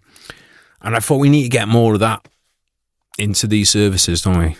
Yeah, 100%. I've thought exactly the same thing, that, you know, like, of course, like you said, not getting rid of the whole religious side of it, because that is, I don't think at all that we should be getting rid of that. But, maybe having a reading, just because, when you hear these stories, it really, really hits it home to sort of, what the reality sort of was. Yeah. Because like you said, mate, there's also almost this detachment of when you go there. The other thing as well is like, you go to especially like if you're a civvy, you probably go there and you're looking around going, oh, I wonder what he's like. Oh, there's a soldier there. That's interesting. And you're looking at his medals. I wonder who's around here. It's natural to kind of be quite distracted. And if you're not religious, the religious stuff, your mind's going to wander, isn't it? Because as they're talking about religion, you're going to be like, all right, this is the part where I tune out and I think, well, I'm going to watch Wales and Fiji this afternoon. I mean, that's what I was thinking about when they were doing the religious bit. And that's not because I'm just not religious. I know how the service goes. I'll tune back in at the end of the religious bit. And I was, so my mind was wandering. I was just thinking, imagine if you're in there and you've got, let's say, fucking hell, like, sometimes, mate, one of the most powerful ones is when you have a letter that someone had written and then you find out that it was the last letter somebody sent home. Something like that. Yeah. Because all of a sudden, boom, it hits you. Because you need, like, as powerful as it was to hear those names remembered, you or I listening to those names, we think a lot about this stuff. So we're in that zone of thinking, oh, what happened to that person? What did they go through?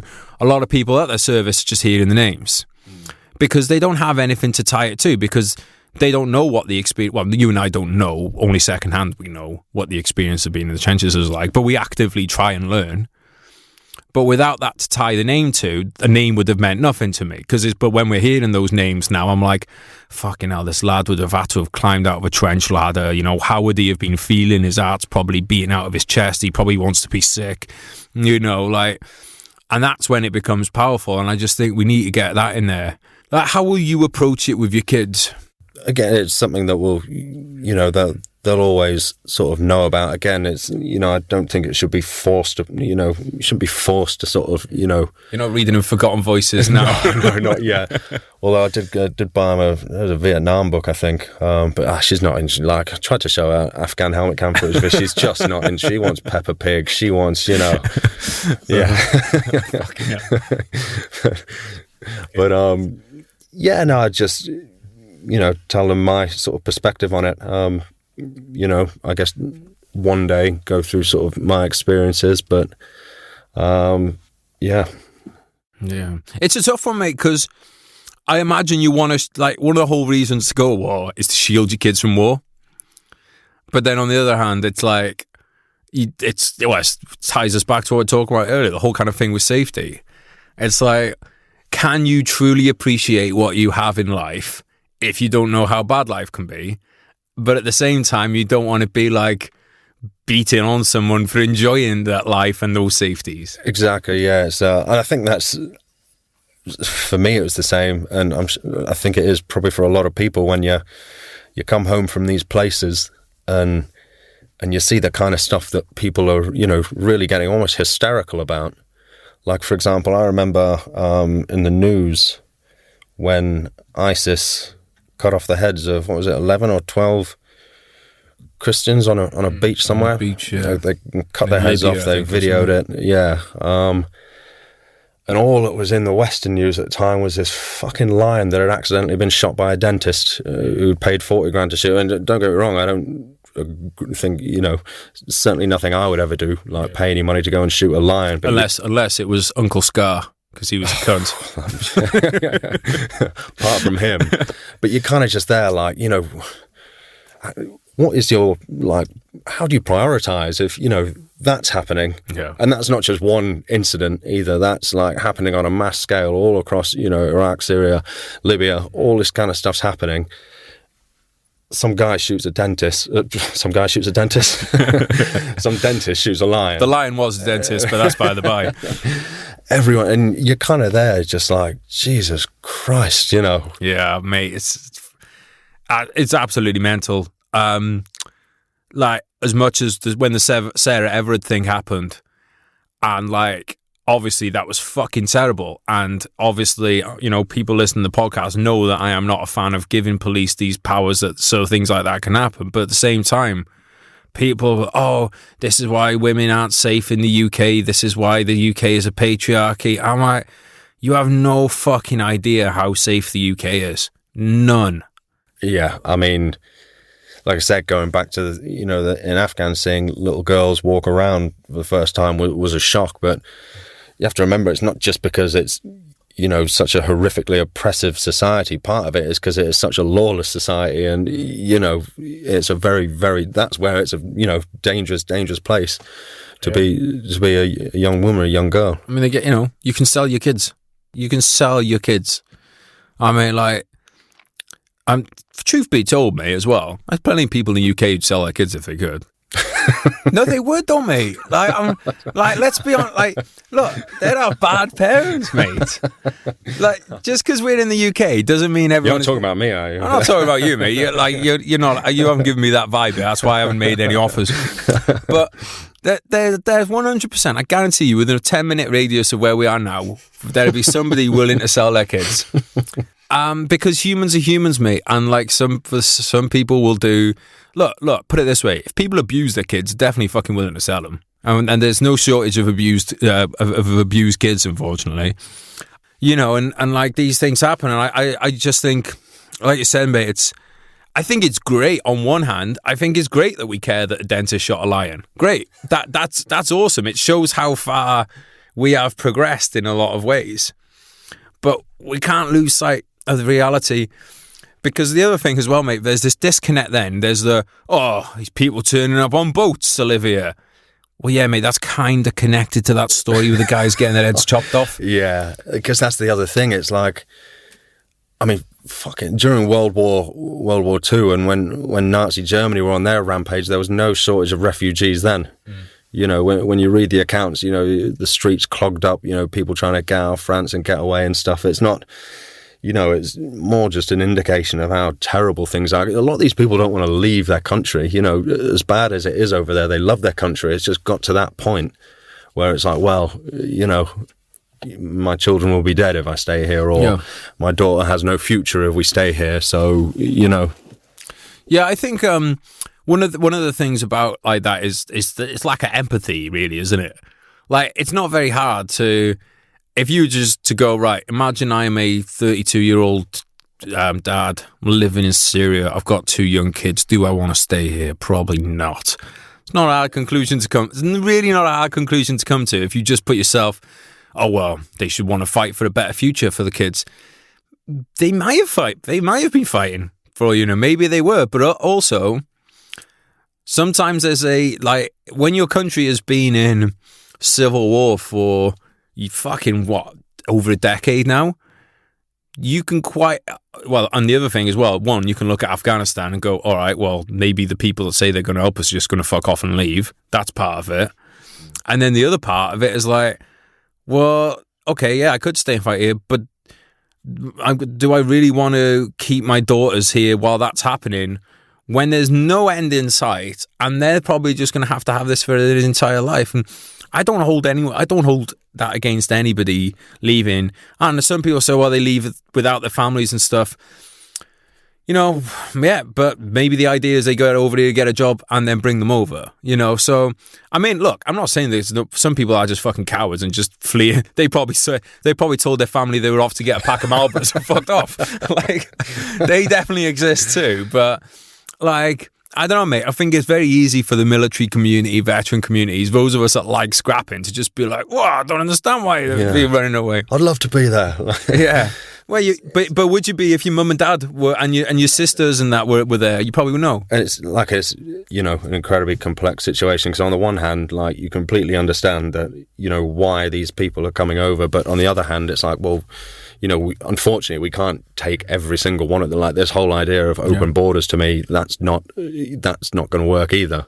Yeah. And it's just a shit situation because, like I said, you completely understand why these people are fleeing and want a better life. I mean, who doesn't want a better life? You know, if your city is in absolute ruins, or, you know, if you're getting hunted down by, you know, a ruthless organization that will literally just drag you out and shoot you in the street, like of your own street. Like, well, I mean, it's just human nature. You're going to want to get out of there. Yeah, I mean, we have to have some kind of borders, mate. 'Cause it's like, you know, I can't just wander into someone's house and make myself comfortable there. And that's exactly, you know, it's just the exact same principle. And I just think, like, a lot of the time, these people who are all for open borders, you know, especially the American politicians, they live in gated communities with security forces, and are like, well, no one's going to be pitching a tent in your garden, are they? Like, you know, it's same with everything, mate. There's no open and closed thing. But what I do know for sure is that we can't go around fucking starting wars and then being surprised when people turn up seeking shelter from those wars. I mean, that's a given. And that's something that was really kind of different about the First World War, I suppose, is that, you know, as terrible as having a fixed front is for those people that had to fight there, it actually meant a lot of stability for the countries in terms of the civilian populace, because, you know, like in World War II, when you've got these mass fucking movements of armies turn, you know, one day one day here, the next day they've advanced 50 miles, everyone's fleeing their houses. You don't really get that in First World War, do you? No, it's not for a lot of it. I guess I never thought about it that way. Either I just came to me then, mate. I just had one of my moments of just military genius. I mean, yeah, but both of them are pretty shitty situations, I guess. And maybe one of the reasons why the First World War was able to carry on as it was because there was that more stability in the countries that were fighting it. That, you know, day-to-day life there. Yes, people were away from home fighting it, and everyone was obviously aware of it and touched by it. But, you know, in the Second World War, you had that, you know, bombers turning up over your head, or, you know, that, like, if you're in continental Europe, you are, like, possibly on the front line and stuff. And I think, you know, I think that's maybe something to do with it, because it's almost like the out of sight, out of mind, isn't it? It's like, okay, we see the boys, we wave them off on the train, but then that's... Yeah, you know. That's a good point, actually. I read a lot of sort of French accounts of, you know, Verdun, and they say when they went home, they said it was almost shocking, you know, for what they were enduring in Verdun, to come home to see life as normal. You know, just the complete contrast of it all. Because that's the equivalent of you and me now going up to, let's say, Newcastle, being in absolute hell on... Okay, Newcastle's a bad example because that is pretty accurate. Going up to somewhere nice in the north of the country, being in absolute hell on earth, fucking death all around us, and then coming home and people are playing cricket and having cups of tea and stuff, like a couple hours away. But that's what it would have been like for those... I thought you were comparing Newcastle now to Verdun. I mean, I was. That's why I went. Yeah, no, completely. Yeah, and it must have been just a bizarre situation to be in. Bizarre is probably the best way to put it, mate. I'd love to talk more about the First World War and stuff sometimes, because it's such a happy subject. No, but I just think it's a really important one, mate, and I think we're at this... how to put it, very important generational turning point where I think it kind of make or break whether or not we remember the First World War and stuff. Now I think that there's very much, I think our generation now has got a task to take that, to proactively take it on. When you're doing that, and thank you for that. So I'd love to talk more about First World War sometime, because I do think, I imagine a lot of our younger listeners and stuff probably haven't come across it that much, because, you know, it's fucking lots happened since then. Yeah. And that's, of course, the problem as well. People have got their own issues, at the moment to sort of be focusing on. So it is, you know, to, you know, because, you know, you need to put a lot of time into sort of, you know, reading into it and stuff. But yeah, you can see why people are sort of focused on the here and now. But as I was saying, you know, it's like, as far as remembrance is concerned, you know, it is where remembrance came from. Mm-hmm. It was off the back of World War One that remembrance started. In World War One, it was like I guess it was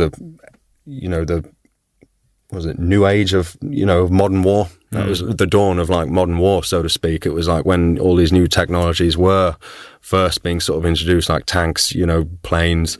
Like this had never been done before. So very much was the sort of like start of what we sort of now see as modern warfare. So I think 100% it always you need to remember that always. Absolutely, mate.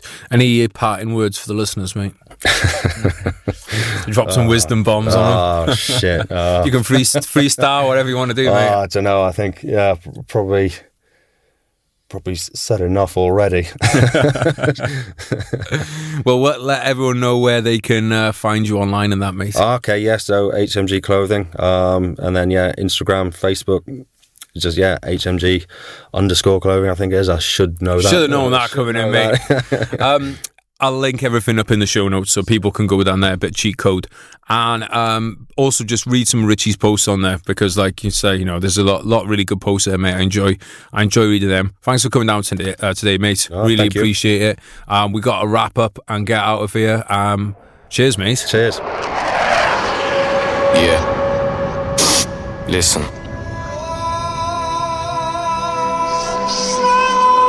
Shout out Teaser.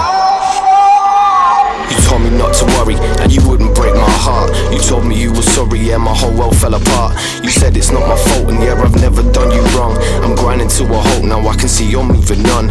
I promised I'd get better, and I told you things would change. You keep me to the gutter, yeah, I'll never be the same. I've gotta let you go, now live your life and spread your wings. And yeah, you put on quite a show, and pulled the puppet strings. And are you sure that you don't want me? Remember all the pain, or maybe you should thank me. It's your loss and my gain. I'm leaving now forever, I won't hang my head in shame. But yeah, you've taken me for granted, and you should feel ashamed. You sold a dream to all of us, a dream that we'd all die for, a reason for us all to live and something we could fight for. I might just help a man up to his feet or hold a newborn, but no matter what I do, my hands remembering my rifle, yeah. Life's hard, I know that, still wouldn't change shit.